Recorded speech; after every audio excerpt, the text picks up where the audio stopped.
Welcome once again in world of chemistry. We are studying about gaseous substances. In this particular topic, we are see the behavior of gaseous molecules or particles. એની અંદર last time આપણે વાયુના ગતિવાદની પૂર્વધારણાઓ છે એમની યથાર્થતા જોઈ. There the 7 postulate regarding the gaseous substances. એ જે 7 પૂર્વધારણાઓ એમની સાબિતી through some examples or some arguments દ્વારા આપણે એને જસ્ટિફાઈ કરી. પહેલી પૂર્વધારણા જે હતી અતિ સૂક્ષ્મ કણોના બનેલા છે અને બીજી પૂર્વધારણાઓ સ્થિતિસ્થાપકતાનો ગુણધર્મ ધરાવે છે. તેની યથાર્થતા કે જ્યારે તમે દબાણ વધારો ત્યારે એકબીજાની નજીક આવે છે અને જ્યારે દબાણ રિલીઝ કરો ત્યારે તે પ્રસરણ પામે છે, જે પૂર્વધારણા 1 અને 2 ને સમર્થન આપે. પોસ્ટ્યુલેટ નંબર 3, વાયુ જે સઘળી દિશામાં ગતિ કરે. માઇક્રોસ્કોપથી જ્યારે ગેસિયસ પાર્ટિકલનું એનાલિસિસ કરવામાં આવ્યું ત્યારે ખબર પડી કે વાયુના મોલેક્યુલ જે અસ્તવ્યસ્ત ગતિ, જેને આપણે બ્રાઉનિયન મોશન, બ્રાઉનિયન ગતિ એવું નામ આપ્યું, જે પૂર્વધારણા 3નું જસ્ટિફિકેશન આપે. ચોથી પૂર્વધારણા સંપૂર્ણપણે સ્થિતિસ્થાપક હોય છે, જેથી જ્યારે કોલેજન થાય છે, there are the mainly 2 types of collagen are there.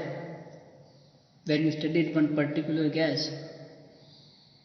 at that time in that gas there are the 2 types of collagen will be happen. One among the molecules and second one is with the wall, system wall. વાયુના અણુઓ વચ્ચે અથડામણ અને જે પાત્રમાં એ વાયુને ભરેલો છે એ પાત્રની દિવાલ સાથે એ અણુનું અથડામણ, 2 રીતના અથડામણ જોવા મળે છે. ત્યારે તેની ગતિ ઉર્જામાં 1-2 યુનિટનો વધારો અથવા તો ઘટાડો થાય છે અને ગતિ ઉર્જાનું મૂલ્ય જે છે મોલેક્યુલ્સનું અને એટ ધ એન્ડ સિસ્ટમ પ્રણાલીનું પણ બદલાઈ જાય છે, જે પૂર્વધારણા 4ને સમર્થન આપતું હતું. ત્યારબાદ 5મી પૂર્વધારણાઓ એવી હતી કે વાયુના અણુ વચ્ચે આકર્ષણ બળો અસ્તિત્વ ધરાવતા નથી. એનું જસ્ટિફિકેશન પણ આપણે સંકોચનનો જે નિયમ એને આધારે આપ્યું હતું. દેન 6ઠ્ઠી પૂર્વધારણા જે હતી, ગુરુત્વાકર્ષણ બળની કોઈ પણ અસર ગેસિયસ પાર્ટિકલ્સ અથવા ગેસિયસ મોલેક્યુલ્સ પર જોવા મળતી નથી, જેનું એક્ઝામ્પલ આપણે બ્રોમિન દ્વારા, કે 2 બરણી, એક બરણીની અંદર બ્રોમિનની બાષ્પને ભરવામાં આવે અથવા બ્રોમિન જ ભરવામાં. Bromine is one type of gaseous molecule because it is belongs from the fluorine family. તો આ બ્રોમિનની બાષ્પ ભરેલી જે બરણી છે એમાંથી બ્રોમિનની જે બાષ્પ એની ઉપર જે ખાલી બરણી રાખેલી ત્યાં ગતિ કરે છે, જે એવું દર્શાવે છે કે ગુરુત્વાકર્ષણ બળની અસર જે છે પ્રબળ નથી. જો પ્રબળ હોત તો બ્રોમિનની બાષ્પ જે છે જે ઉપરની બરણીમાં મૂવ થાય છે એ ન થાય. આ એક્ઝામ્પલના આધારે આપણે એવું કહી શકીએ કે વાયુના અણુઓની ગતિ ઉપર ગુરુત્વાકર્ષણ બળની અસર જે છે એ નહિવત હોય છે, જે આપણી પોસ્ટ્યુલેટ 6 જે હતી, પૂર્વધારણા 6 જે હતી, જેને સમર્થન આપે. ત્યારબાદ છેલ્લી પૂર્વધારણા કે અણુઓની જે સરેરાશ ગતિ ઉર્જા જે છે નિરપેક્ષ તાપમાનના સમપ્રમાણમાં હોય. એના માટે આપણે એવું કીધું પ્રણાલી જેની અંદર વાયુ ભરેલો છે એને ઉષ્મા અથવા તો ઉર્જા આપવાથી એનું તાપમાન વધે. તાપમાન વધે તો molecule will be vibrating motion. At that time the motion of molecules in that particular system will be increase. એટલે કે અણુઓની ગતિ જે છે, ઝડપ જે છે, મૂવ ફરવાની અંદર પાત્રની અંદર એ વધી જાય છે. વધી જાય એટલે પર સેકન્ડ જે અથડામણ થતી હતી પહેલાં, કે જ્યારે આપણે ટેમ્પરેચર વધાર્યું નહોતું ત્યારે, એના કરતાં હવે જે પર સેકન્ડ અથડામણ થાય છે એ ખૂબ જ વધી જાય. જો એની અથડામણ વધે તો સરેરાશ ગતિ ઉર્જા જે અણુઓની એમાં થોડો ઘણો ચેન્જીસ આવે, વધે. જો એ વધે તો ઓવરઓલ પ્રણાલી જે આખી પ્રણાલી જેની અંદર એ વાયુને ભરેલો હોય એની પણ સરેરાશ ગતિ ઉર્જા એ પણ વધી જાય. Hence we can say that the kinetic energy of gaseous molecule is directly proportional to the absolute temperature. Absolute temperature એટલે કે નિરપેક્ષ શૂન્ય તાપમાન, જેને આપણે 0 કેલ્વિને માપીએ છીએ. તો આ જસ્ટિફિકેશન ઓફ પોસ્ટ્યુલેટ્સ, જે 7 પૂર્વધારણાઓ હતી એનું આપણે ટૂંકમાં લાસ્ટ ટાઈમ વિવરણ કર્યું હતું.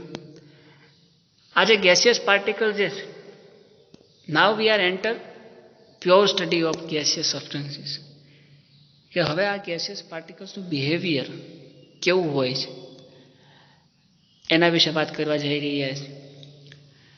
તો ગેસિયસ પાર્ટિકલ્સ જે છે, ગેસિયસ પાર્ટિકલ્સની વાત જ્યારે આપણે કરીએ ત્યારે હંમેશા આદર્શ વાયુ એવો જ શબ્દ વાપરીએ છીએ.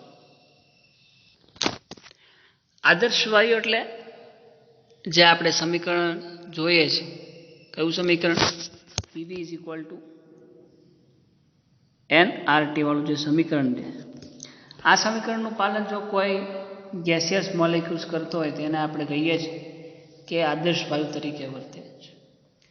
તો આપણા કેસની અંદર જે કાંઈ વાયુની વાત કરીશું એ ઓલમોસ્ટ આદર્શ વાયુની જ વાત કરીશું આપણે. એના સિવાય બીજા ઘણા બધા વાયુઓ અસ્તિત્વ ધરાવે છે, એનું બિહેવિયર પણ આપણે જોઈશું. આદર્શ વિશે તો આપણને એટલો તો આઈડિયા છે જ કે જે આદર્શ વાયુ સમીકરણ PV = nRT નું પાલન કરતા હોય એને આપણે આદર્શ કહીએ છીએ. તો આની જે બિહેવિયર છે during the any chemical reaction, એના માટે નેક્સ્ટ સ્ટેપ આપણું જે છે વાયુના ગતિવાદનું સમીકરણ, kinetic equation of gaseous substance, જેની અંદર આપણે મેથ્સ અને ફિઝિક્સનો થોડો ઘણો ઉપયોગ કરીશું. Point is that we have to observe the behaviour of gaseous molecules, one particular molecules, કારણ કે સમગ્ર પ્રણાલીની અંદર બધા જ પાર્ટિકલ્સ અસ્તિત્વ ધરાવતા જ હોય છે. બધાનું બિહેવિયર એક સાથે જો નક્કી કરવું હોય તો કોઈ એક પર્ટિક્યુલર મોલેક્યુલ્સ એમાંથી લઈ લઈએ અને એના વિશે જો જાણી લઈએ તો પાત્રની અંદર જેટલા પાર્ટિકલ્સ છે એના વિશે આપણે કહી શકીએ. જેમ આવર્ત કોષ્ટકની અંદર 1 થી 18 સમૂહ અસ્તિત્વ ધરાવે, આ 18 સમૂહની અંદર different types of elements are there, જુદા જુદા તત્વો એમાં આવેલા હોય છે. But once you studied about one main element, એટલે કે દાખલા તરીકે 13મો સમૂહ છે, 13મો સમૂહ બોરોનથી શરૂ થાય. બોરોન, નીચે એલ્યુમિનિયમ, નીચે ગેલિયમ, નીચે ઇન્ડિયમ અને નીચે થેલિયમ. તો બોરોનની વર્તણૂક અથવા તો બિહેવિયર અથવા એના સ્વભાવ વિશે તમે એક વખત આઈડિયા લઈ લો તો નીચેના જેટલા જ તત્વો છે બધાના ગુણધર્મો, પ્રોપર્ટીઝ એ બધી જ ઓલમોસ્ટ બોરોન જેવી હોય છે. તો એવું જ કંઈક આપણે આમાં કરવા જઈ રહ્યા છીએ. તો કઈ રીતે આનું એનાલિસિસ કરશું? અહીંયા મેથ્સ અને ફિઝિક્સ, ઓવરઓલ આ ફિઝિકલ કેમેસ્ટ્રી એટલે કે ફિઝિક્સમાં જે કાંઈ થિયરી સિદ્ધાંતો આવેલા છે એનું directly application through the chemically કેવું હોય છે એનું નામ ફિઝિકલ કેમેસ્ટ્રી. તો જે મેથ્સ અને ફિઝિક્સમાં તમારે કોઈ એક એઝમ્પશન લઈ લે, કોઈ એક વસ્તુ પ્રૂવ કરવી હોય તો એની માટે તમે એક એઝમ્પશન લો છો. શું છે? ધારો કે આ છે, ધારો કે આ છે. એની જેમ આ જે સમીકરણ છે વાયુનો જે ગતિવાદની સિદ્ધાંતની પૂર્વધારણા, ત્યારબાદ થોડા નિયમો છે, એનું એક આપણે ગાણિતિક સ્વરૂપ આપી શકીએ. પૂર્વધારણાઓને થોડા નિયમો કહેતા કયા નિયમો?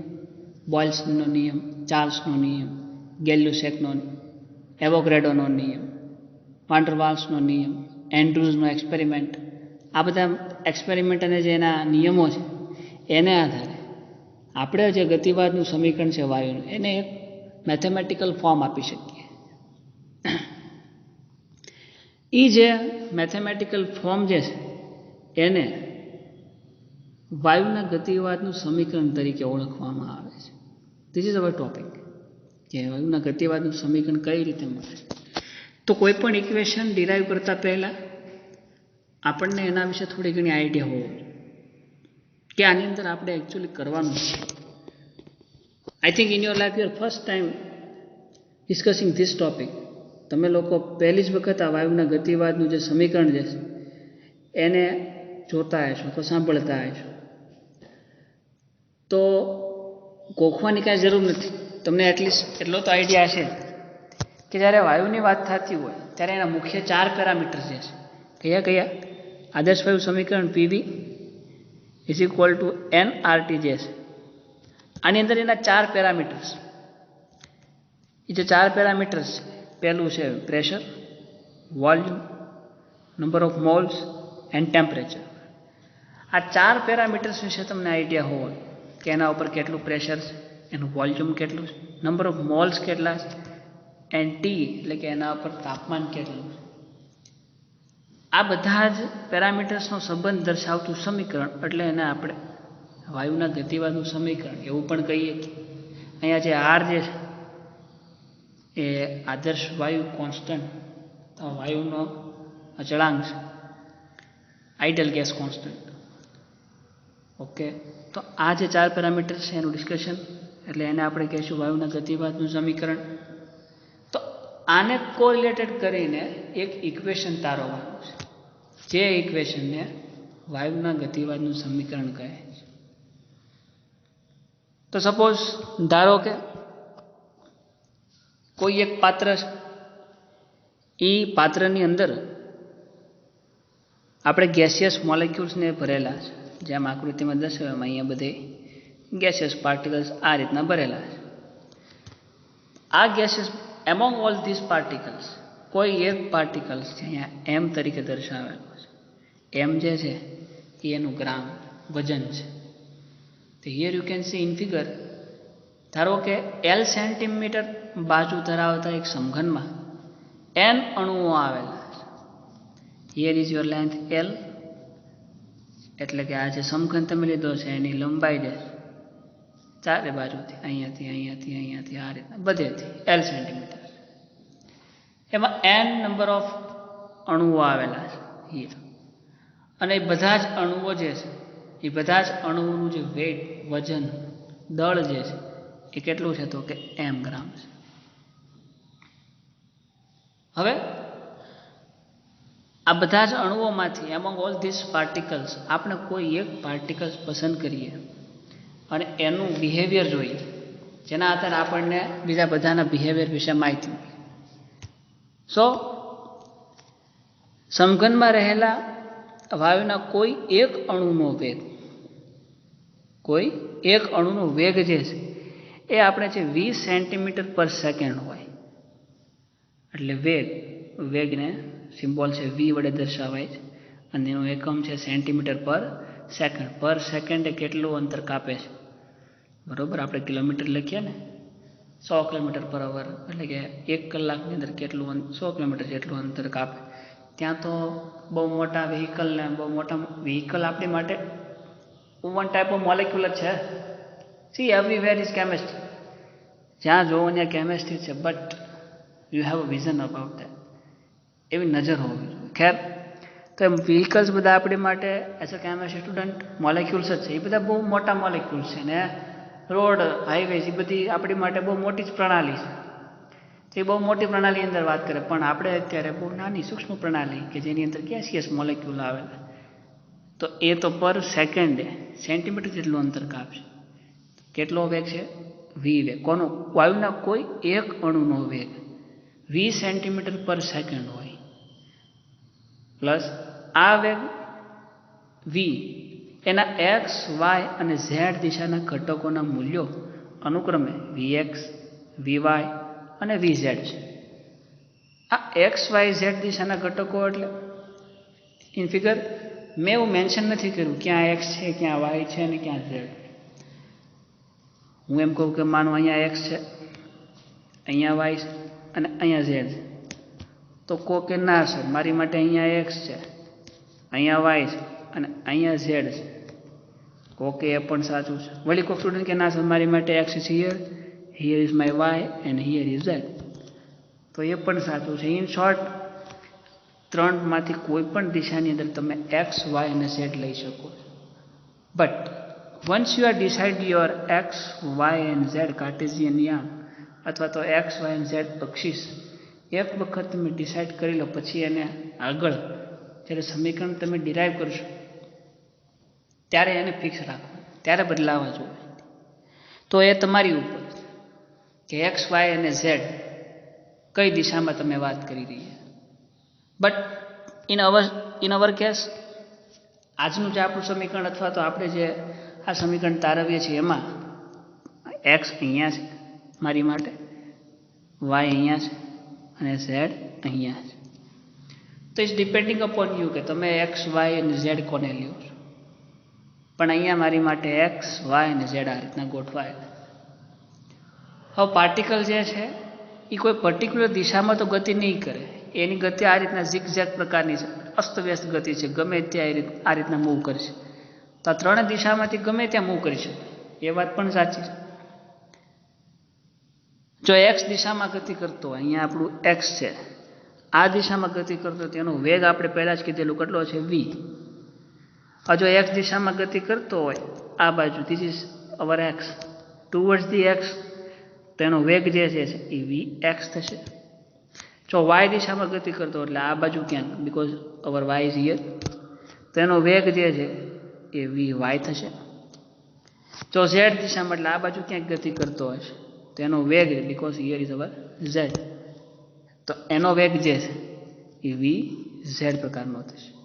ઇન શોર્ટ વેગ v એ તો ફિક્સ જ છે, કઈ દિશામાં ગતિ કરે છે એના આધારે નીચે સફિક્સમાં x, y અને z. જો x દિશામાં એટલે કે x અક્ષ બાજુ ગતિ કરતો હોય તો x, y દિશામાં એટલે y અક્ષ બાજુ ગતિ કરતો હોય તો y, z દિશામાં એટલે z અક્ષ બાજુ ગતિ કરતો હોય તો z.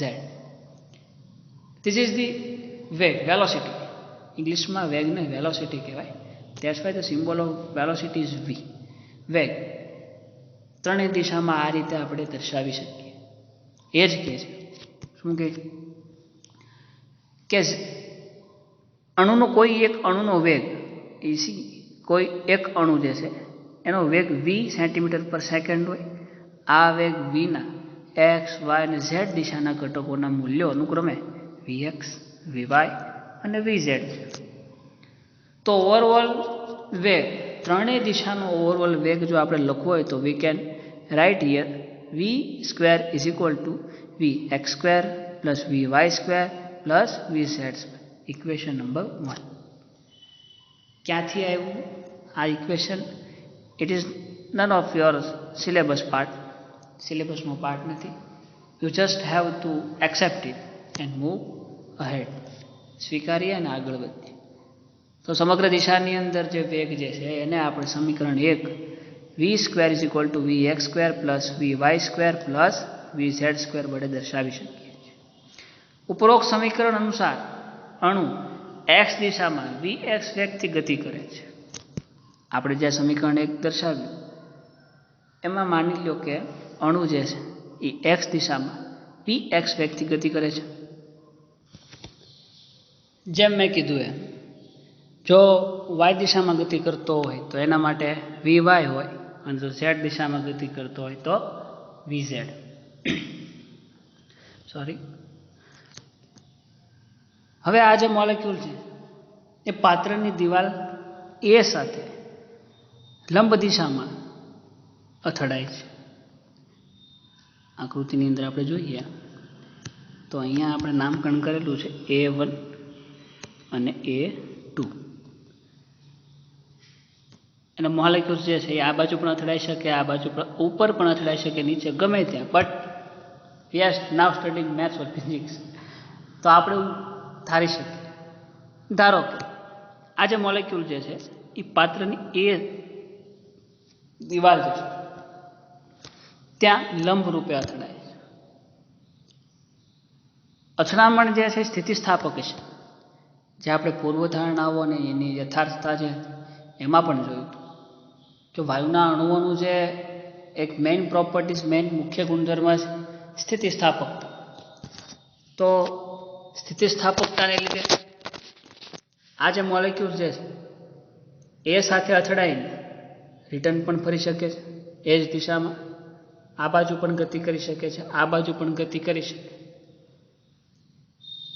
તો આ જે અણુ જે છે એ દિવાલ સાથે જ્યારે અથડાય ત્યારે તેનો વેગ પહેલાં જ આપણે કીધું કે એક્સ દિશામાં ગતિ કરે છે અને વીએક્સ વેગ ગતિ કરે છે. અને આકૃતિમાં જુઓ જે મોલેક્યુલ જે છે આ મોલેક્યુલ્સ એમ એ દિશામાં, અને એ દિશા એટલે આ બાજુ ટુવર્ડ્સ ધીસ, અને આ બાજુ જે છે એને આપણે એક્સ કીધેલું છે, ઉપરની સાઈડ છે એને વાય કીધેલું છે, અને આ બાજુ છે એને ઝેડ કીધેલું છે. તો આ દિશામાં ગતિ કરે છે એક્સ દિશામાં. હવે એક્સ દિશામાં ગતિ કરે એનો વેગ વીએક્સ છે. અથડામણ સ્થિતિસ્થાપક છે, એટલે કે વન્સ મોલેક્યુલ અહીંયા કોલિઝન થશે એટલે દિવાલ સાથે અથડાશે એટલે એ જ દિશામાં પાછો રિટર્ન આવશે એવું માની લઈએ. તો શરૂઆતનો એનો જે વેગ છે એ વીએક્સ વેગ હતો, અને અથડામણ સ્થિતિસ્થાપક હોવાથી અણુ પાત્રની દિવાલ સાથે અથડાઈને -v1 પાછો ફરે. હવે વેગ જે છે અથવા તો ઝડપ તમે કહ્યું કોઈ દિવસ માઇનસ ન હોય છે. આપણે એવું કહીએ કે ભાઈ ભાવનગરથી અમદાવાદ જવું છે તો હું -200 કિલોમીટર/ની ઝડપે અમદાવાદ પહોંચ્યો એવું તો કહેવાય નહીં. તો સર અહીંયા માઇનસ નિશાની જસ્ટ ફોર જસ્ટિફિકેશન, કે જ્યારે એ અથડામણ થશે ત્યારે જે રિટર્ન આવશે ત્યારે એનો વેગ જે છે એ શરૂઆત કરતાં મે બી બદલાઈ ગયો હશે. એ બદલાઈ ગયો ડિફરન્સ જે ઉત્પન્ન થાય છે એના માટે આપણે માઇનસ સાઇન મૂકીએ છીએ. દેન જો અણુનું દળ એમ હોય, આ જે અણુ જે અથડાય છે એનું દળ એમ ગ્રામ હોય, એટલે આપણે એવું કીધેલું છે કે જે સમઘન જે છે એની અંદર વાયુઓ ભરેલા અને દરેક n નંબર ઓફ મોલેક્યુલ્સ ભરેલા છે, અને આ n નંબર ઓફ મોલ જે છે એનું વજન જે છે એ m ગ્રામ છે, એવું આપણે પહેલાં મેન્શન કરેલું. જો એનું દળ m ગ્રામ હોય તો અથડામણ પહેલાં અણુનું વેગમાન vmx થશે. કેમ mvx થશે? તો mvx જે છે એ તો એનો વેગ છે, પણ સાથેનું દળ પણ છે ને. આપણે ગતિ કરતા હોય તો આપણે જે વાહન લઈને ગતિ કરીએ છીએ એ વાહનનું વજન પણ આપણી સાથે છે. એનેથી આપણી મોશન એટલે કે આપણા વેગની અંદર કાંઈ ફેરફાર થાય તો કે હા ફેરફાર થાય છે. એવું જ વાયુના અણુઓ માટે એનો વેગ જે શરૂઆત અથડામણ પહેલાંનો એ mvx થશે. અથડામણ પછીનું વેગમાન તો એ તો બટ ઓબ્વિયસ છે. શરૂઆતમાં જો mv, અહીંયા શરૂઆતમાં vx હતું x દિશામાં, અથડામણ પછી -vx થઈ ગયું. દળ એનું m ગ્રામ છે, શરૂઆતનો વેગ mvx હોય તો અંતિમ એટલે કે અથડામણ પછીનો વેગ છે ઓબ્વિયસલી છે -mvx થશે ફ્રોમ ધીસ. અહીંયા જે -vx લખ્યું દળને આપણે સાથે મેન્શન કરવાનું છે. તો જ્યારે અથડામણ પછીનું વેગમાન છે એ કેટલું થશે -mvx. હવે અહીંયા જે કુલ અથડામણ જે છે એ કુલ અથડામણના ફેરફારની વાત કરવી છે. તો અથડામણનો ફેરફાર, હવે ફેરફાર શબ્દ અહીંયા આવે એટલે કેમિસ્ટ્રીમાં આપણે ફેરફાર શબ્દથી ઘણી બધી રીતે પરિચિત છીએ. આપણે એવું સમજી ગયા છીએ ડેલ્ટા એસ, એસ કહેતા એન્ટ્રોપી. હવે ડેલ્ટા શબ્દ જ્યારે આપણા મગજમાં આવે એટલે એક વસ્તુ ક્લિયર થઈ જાય, ડેલ્ટા એટલે કે ફેરફાર. ડેલ્ટા એસનું સમીકરણ આપણે શું લખતા હતા તો કે delta S is equal two S2 - S1, એટલે કે અંતિમ અવસ્થાની એન્ટ્રોપી માઇનસ પ્રારંભિક અવસ્થાની એન્ટ્રોપી. એ બેનો ફેરફાર એટલે કે સબસ્ટ્રેક્શન કહેતા બાદબાકી, એને આપણે ડેલ્ટા એસ તરીકે ઓળખીએ. તો ફેરફાર શબ્દ આજ પછી જ્યારે કેમેસ્ટ્રીમાં આવશે ત્યારે આપણે સમજશું ડેલ્ટા, અને ડેલ્ટા એટલે કે અલ્ટિમેટલી બાદબાકી.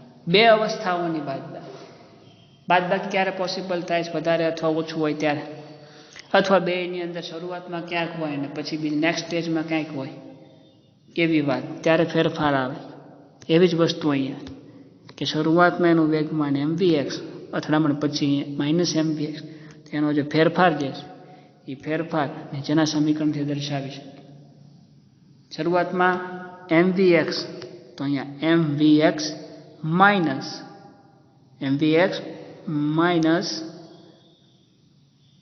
ઇન બ્રેકેટ -mvx, બ્રેકેટની અંદર -mvx. એકોર્ડિંગ ટુ મેથ્સ નિયમ માઇનસ માઇનસ ઓછે ઓછે વત્તા થઈ જશે. તો અહીંયા બેનો સરવાળો થઈ જાય, mvx you can see here, minus and minus ઓછે ઓછે વત્તા, તો બેનો સરવાળો થશે. તો અહીંયા શું છે? mvx પ્લસ mvx, તો કેટલા mvx થશે? Is equal two 2mvx. તો 2mvx ગ્રામ જે છે એ ગ્રામ જે યુનિટ એટલે કે એકમ છે એ આ માસનો એકમ છે, માસ કહેતા દળનો એકમ. અને vx જે અહીંયા દર્શાવેલું છે, આ vx એટલે કે વેલોસિટી છે. તો એ તો શરૂઆત આપણે કીધું સેન્ટીમીટર પર સેકન્ડ. હવે આ માસ અને આવડો વેગ બેનું મલ્ટિપ્લિકેશન છે. અહીંયા મલ્ટિપ્લિકેશન એટલે કે ગુણાકાર છે. તો બેના યુનિટ એટલે કે બેના એકમનો પણ ગુણાકાર થાય. દેટ્સ વાય આનો જવાબ જે છે એ આવશે 2mvx ગ્રામ ઇન્ટુ સેન્ટીમીટર પર second. This is our equation number 2. દેન આમ અણુના વેગમાનમાં જે ફેરફાર થાય છે તેટલા જ વેગમાનનો ફેરફાર દિવાલની વિરુદ્ધ દિશામાં પ્રાપ્ત થાય છે, અને એ ફેરફાર જે છે એ 2mvx જેટલો હોય છે. બરોબર. આ જે ફેરફાર હતો, આ જે ફેરફાર mvx અને દિવાલ સાથે ટુવર્ડ્સ ધી વોલ, એટલે કે આ જે પાત્ર આપણે લીધું પાત્રની દિવાલ, એનાથી વિરુદ્ધ દિવાલ સાથે પણ એટલો જ ફેરફાર આપણને પ્રાપ્ત થશે. અને એ કેટલો હશે? 2mvx. દેન ઉપર દર્શાવ્યા પ્રમાણે અણુ દિવાલ સાથે બીજી વાર અથડાય તે પહેલાં તેને જતા અને આવતા 2l જેટલું અંતર કાપવું પડે છે. સર આ પોઈન્ટ સમજાવો. અહીંયા તમે જુઓ, આ પાત્રની દિવાલ છે L, આ અણુ જે છે એ આ દિવાલ સાથે અથડાઈને આ બાજુથી રિટર્ન આ દિશામાં ગતિ કરે. ઓકે, આ તો આવી આપણે એક અણુનું એક જ વખતની અથડામણ વિશે વાત કરીએ છીએ. પણ આ અણુઓ જે છે એ આપણા કહીએ એ પ્રમાણે તો મૂવ નહીં કરતા હોય, અંદર સતત એની જે મોશન અંદરથી શરૂ જ છે. એટલે ક્યારેક તે અહીંયા અથડાશે, અહીંયા અથડાશે, અહીંયા અથડાશે, અહીંયા અથડાશે, અહીંયા ચારે બાજુ ચારે દિશામાં અથડાય.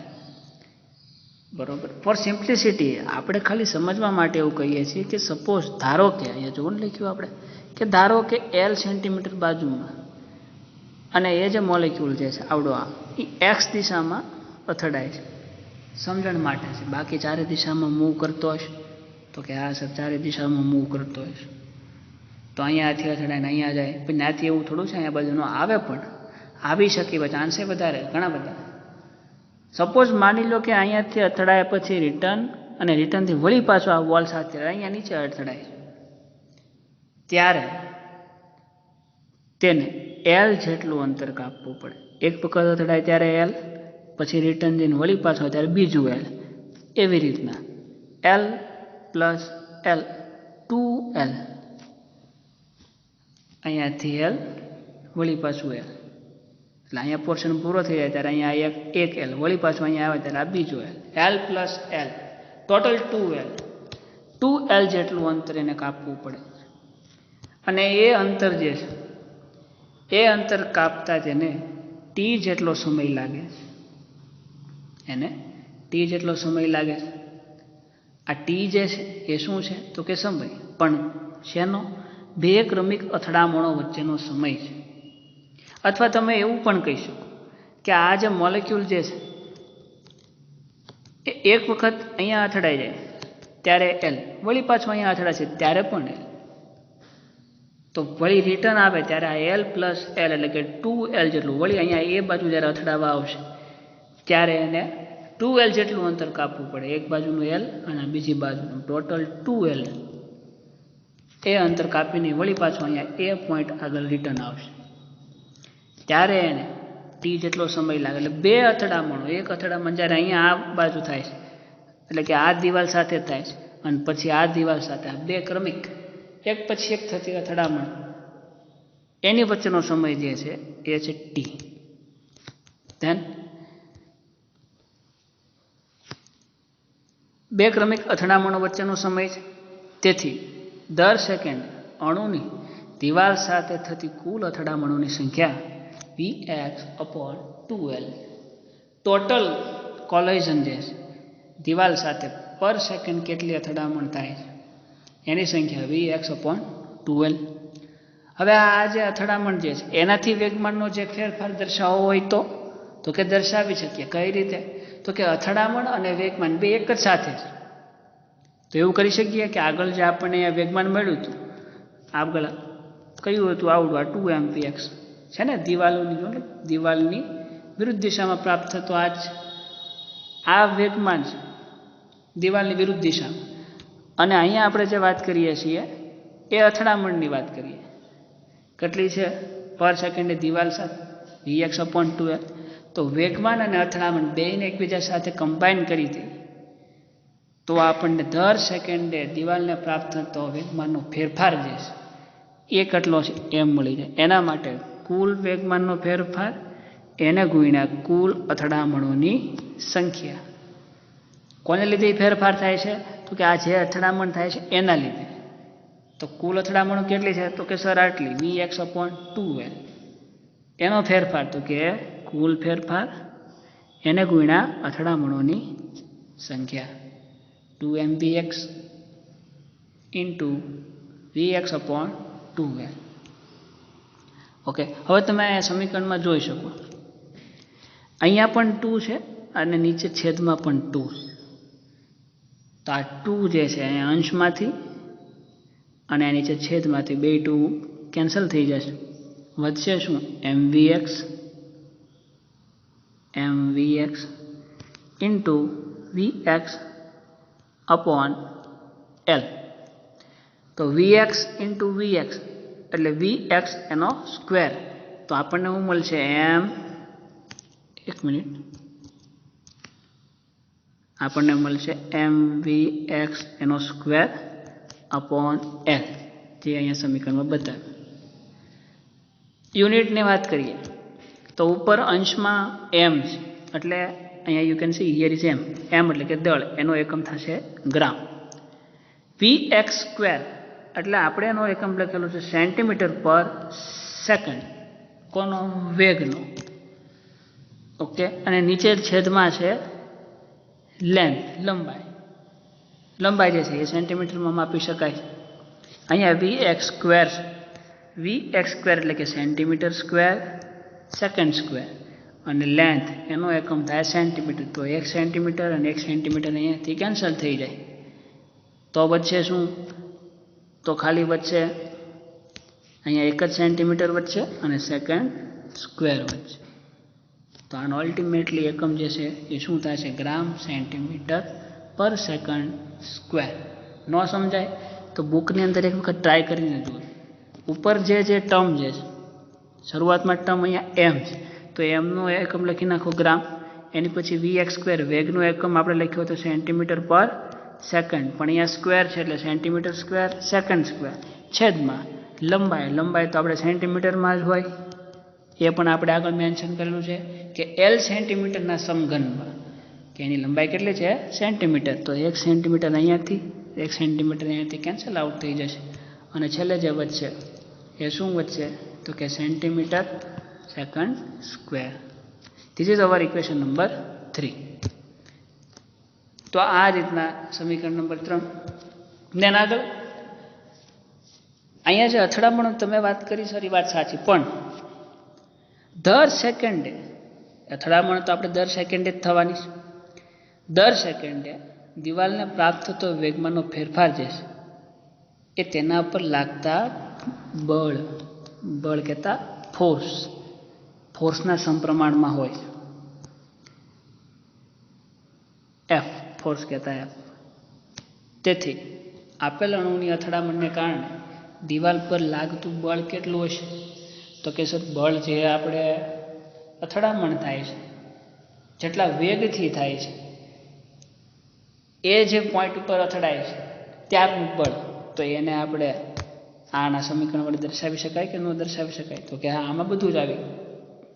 અથડામણોની સંખ્યા, દર સેકન્ડે દિવાલ સાથે વેગમાંનો ફેરફાર અને દર સેકન્ડે અણુની જે દિવાલ સાથેની અથડામણ જે છે એ બધું જ આની અંદર આવે. તો આ બધાને લીધે ટૂંકમાં આટલું જે ફોર્સ જે છે બળ એ દિવાલ સાથે અહીંયા કોઈ એક પોઈન્ટ ઉપર થાય. તો ફોર્સ કેટલો કહી શકીએ આપણે? mvx² upon L. તો આગળ અથડામણને કારણે અણુની અથડામણને કારણે દિવાલ પર લાગતું બળ is equal two mvx² upon L. હવે આ જે એક અણુની આપણે વાત કરતા, કયા અણુની? તો કે એનું નામ આપણે નહોતું આપ્યું, આપણે just V can say that vx². x એટલે કે x દિશામાં ગતિ કરે છે. હવે આપણે નામ આપ્યું કે પાત્રમાં રહેલા અણુઓને, કયા અણુઓ? તો કે જે આપણે અંદર લીધેલા છે પણ એનું નામ આપણે આપેલું નથી. અણુઓને 1 2 3 4 5 6 7 અપ ટુ n ક્રમ આપીએ. એટલે કે આપણે નંબર સિસ્ટમ કરી દીધું, કેટલા? 1 to n સુધી. તો એઓનું વેગમાન x દિશાના ઘટકો હવે x દિશામાં ગતિ કરે છે. પહેલાં જ્યારે નામ નહોતું આપ્યું ત્યારે વેગ v હતો અને x દિશામાં ગતિ કરતો હતો એટલે એને આપણે ખાલી vx એવું જ કહેતા હતા. પણ હવે અહીંયા આપણે નામ આપી દીધું કે vx તો ખરા, વેગ એ v, x દિશામાં ગતિ કરે છે, પણ કયો કણ ગતિ કરે છે? તો કે પહેલા નંબરનો. તો એને આપણે નામ આપવું હોય તો એને આપણે જો વેગ તો પહેલાં તો v ખરા, હાલો, પ્લસ x દિશામાં ગતિ કરે એ વાત એ સાચી, કારણ કે આપણે અહીં કીધું ને કે જો પાત્રમાં x દિશામાં લઈએ આપણે અણુઓને x દિશાની અંદર 1 to n ક્રમ આપીએ તો એનું વેગમાન v x દિશામાં, અને કયો કણ? તો કે પહેલો, તો x1. એ જ રીતના બીજા કણ માટે, આ જે બીજો કણ છે એની માટે vx2. એ જ રીતના ત્રીજો કણ જે છે એની માટે vx3. એ જ રીતના ચોથો હોય તો vx4, પાંચમો હોય તો vx5, છઠ્ઠો હોય તો vx6, એમ up to dot dot dot up to n number હોય તો vxn. આ જ પોઝિશન, આ જ વ્યવસ્થા જો y દિશામાં હોત તો આપણું જે કાર્ટેશિયન અથવા તો x અક્ષ y અક્ષ છે એમાં x અહીંયા છે, y અહીંયા છે, z અહીંયા. જે વાત આપણે x દિશામાં કરીએ છીએ એ જ વાત આપણે y દિશામાં કરી શકતા હોત તો કે હા, z દિશામાં કરી શકતા હોત તો કે હા. પણ કન્ડિશન માત્ર એ જ કે તમે જે દિશામાં વાત કરતા હો એના નંબર્સ અથવા એની ફિગર્સ અહીંયા મૂકવાની થાય. જો y દિશાની વાત કરતા હોત તો અહીંયા vy1 આવશે, vy2, vy3 up to vyn. જો z ની વાત કરતા હો તો અહીંયા vz1, vz2, vz3, vzn. In short x, y અને z આ ત્રણેય દિશામાંથી કોઈ પણ દિશામાં તમે વાત કરી શકો. આપણે અહીંયા માત્ર x દિશાની અંદર જ મૂવ કરીએ છીએ તો x દિશાની અંદરના ઘટકો અને એમનું નામ આપણે આપેલું છે 1 to n, તેનો વેગ v x દિશામાં અને જે ઘટક છે એનું નામ એ પ્રમાણે આ રીતના દર્શાવી છે. તો ઉપરોક્ત અણુઓ કે જે દિવાલ સાથે અથડામણને કારણે લાગતા બળો એટલે આ હવે જે અથડામણ થાય છે એ બળો જેને આપણે નામ આપી દીધું હતું mvx²/L. હવે એને આ બધાના ફોર્મમાં લખવું હોય, how is just simple maths. આ ખાલી સામાન્ય ગણિત છે. આની અંદર કેમેસ્ટ્રી એક પણ જગ્યાએ નથી. પહેલાં એને નામ આપી દીધું vx, પછી vxના ઘટકો લઈ લીધા આપણા જે છે એ ઘટકોને વળી એના વેગના ફોર્મમાં લખ્યા. હવે આ જે ઘટકો છે એને એના બળના ફોર્મમાં લખી. તો આ એક સામાન્ય ગણિત છે. આમાં કેમેસ્ટ્રી એક પણ જગ્યાએ નથી. બરોબર. તો હવે આ જે બળ જે છે એને આપણે આ ઘટકોના સ્વરૂપમાં લખવું. તો કઈ રીતે? તો it's so simple. vx mvx²/L. જો પહેલા ઘટકની વાત કરતા હો તો vx1 આવશે, બીજા ઘટકની વાત કરતા હો તો vx2 આવશે, ત્રીજા ઘટકની વાત કરતા હો vx3 આવશે.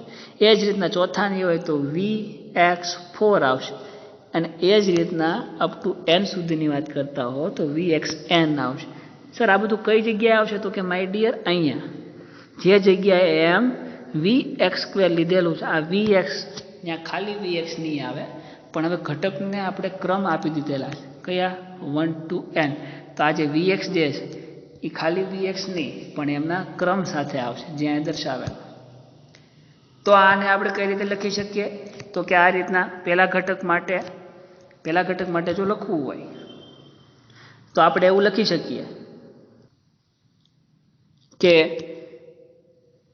mvx1²/L પહેલા ઘટક માટે, બીજા માટે mvx2²/L, x2 આવ્યો એટલે બીજો ઘટક.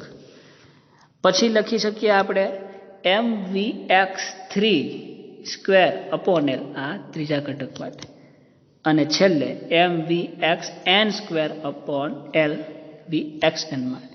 કાંઈ જ નથી કરવાનું, ખાલી અહીંયા જે vx આવે છે આ જે vx જે છે એ vxની જગ્યાએ તમારે એના ઘટકોને મૂકી દેવાના છે.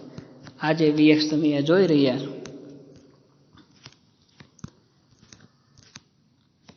અહીંયા જે vx છે આ vx અહીંયા x ની જગ્યાએ ખાલી એના ઘટકો સાઈડમાં મૂકતા જવાના, અને આખા સમીકરણને એના જે બળ લાગે છે ઇન ફોર્મ ઓફ ફોર્સ એના સ્વરૂપમાં નીચે પ્રમાણે લખી નાખવાનું. ઓકે.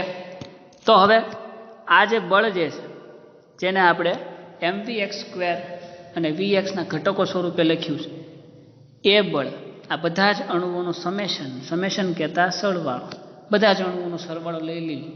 કયા અણુઓ સર? તો કે 1 to n સુધીના. તો ટોટલ ફોર્સ આપણને મળી જાય. તો કે હા, તો કુલ બળ F ઇઝ ઇક્વલ ટુ બધા જ ઘટકોનો સરવાળો, આ બધા ઘટકો જે લીધેલા છે એનો, તો mvx1²/L plus mvx2²/L plus mvx3²/L plus up to n સુધી mvxn²/L.